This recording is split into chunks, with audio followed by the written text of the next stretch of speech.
Looking at the reading 12 study questions for the latter half of Plato's Credo, number 1, on what basis does Socrates decide that it would be wrong? Because he does decide that.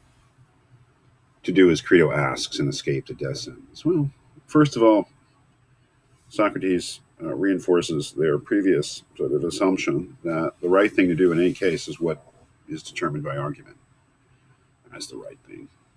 So it'll be on the basis of a rational inquiry, and that rational inquiry provides a reason for acting, and that is Socrates, through his imaginary dialogue with the laws of Athens, concludes that to smuggle himself out of, or allow himself to be smuggled out of Athens, would in essence be attempting to destroy the laws.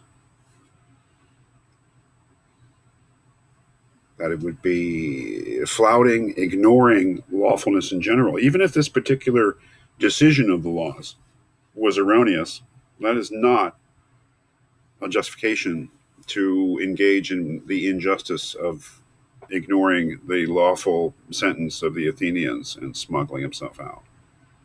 That would be doing an injustice and would not be permissible.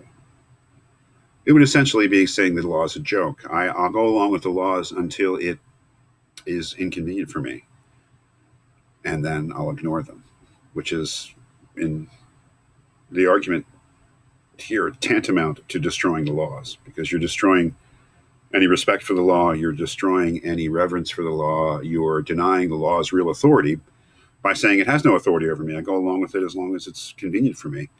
And once it becomes inconvenient, for instance, when it tries to kill me, I ignore it, which is basically treating the law as a joke.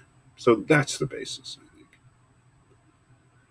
Number 2, did Socrates, in deciding to stay and be executed, make the right decision, in your opinion? Obviously, there's no one answer to that. But I think that there are serious and not serious answers to that. For instance, if you say yes, he did the right thing, because if you don't accept the pronouncements of the law when they're inconvenient for you, you've basically said the law is a joke, and we need the law, because without the law, we're lost. That's that's agreeing with Socrates, but isn't there a problem here of what if the laws are clearly unjust? Does it mean I have to follow them even if I regard them to be immoral? Doesn't that go against my conscience? That leads us into a very difficult philosophical discussion.